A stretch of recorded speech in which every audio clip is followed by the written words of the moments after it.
አይበገሬው የዓለማችን ከባዱና የምንጊዜም አስቸጋሪው መሪ በማለትም ምዕራባውያኖች ይጠሩታል።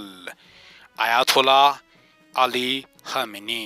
ሳዳም ሁሴን የተለያዩ መሪዎች በመካከለኛው ምስራቅ ከዚህ በፊት በፖለቲከኞች በተለይ በምዕራቡ ዓለም በመቃወም ከፍተኛ ቻሌንጅ የሚፈጥሩት ፖለቲከኞች ናቸው። አያቶላህ አሊ ኻሜኒ ግን ለየት የሚያደርጋቸው ብሔራዊ ወታደራዊ አቋማቸው በከፍተኛና ብርቱ የጸና ነበር።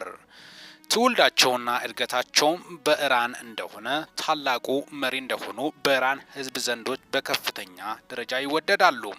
ታዲያስ አይበገረው አያቶላህ አሊ ኻሜኒ ማምሻውን የተሰማው እጅግ አስደንጋጭ ነበር። የመጨረሻ ስንብታቸው ነበር።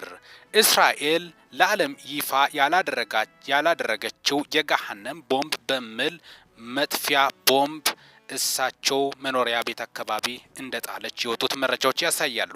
በዚህ ጥናትና በከፍተኛ በስለላ ሞሳድ በሚታወቀው ቡድን የሞሳድ ስለላ በአጠቃላይ ከሞሳድ ካሜራ እይታ ውጪ መሆን አይቻልም። በስተመጨረሻም ሞት አሸነፋቸው። አያቶላህ አሊ ኻሜኒ የ40 ቀን አዋጅ በኢራን ታወጀ።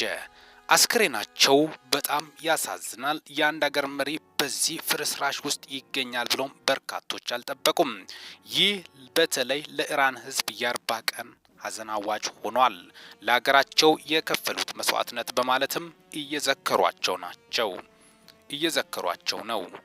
ሚኪታ ቦረንፎን ሰብስክራይብ በማድረግ ወቅታዊና አጫጭር መረጃ ያገኙ። ሰላም ቆዩልኝ።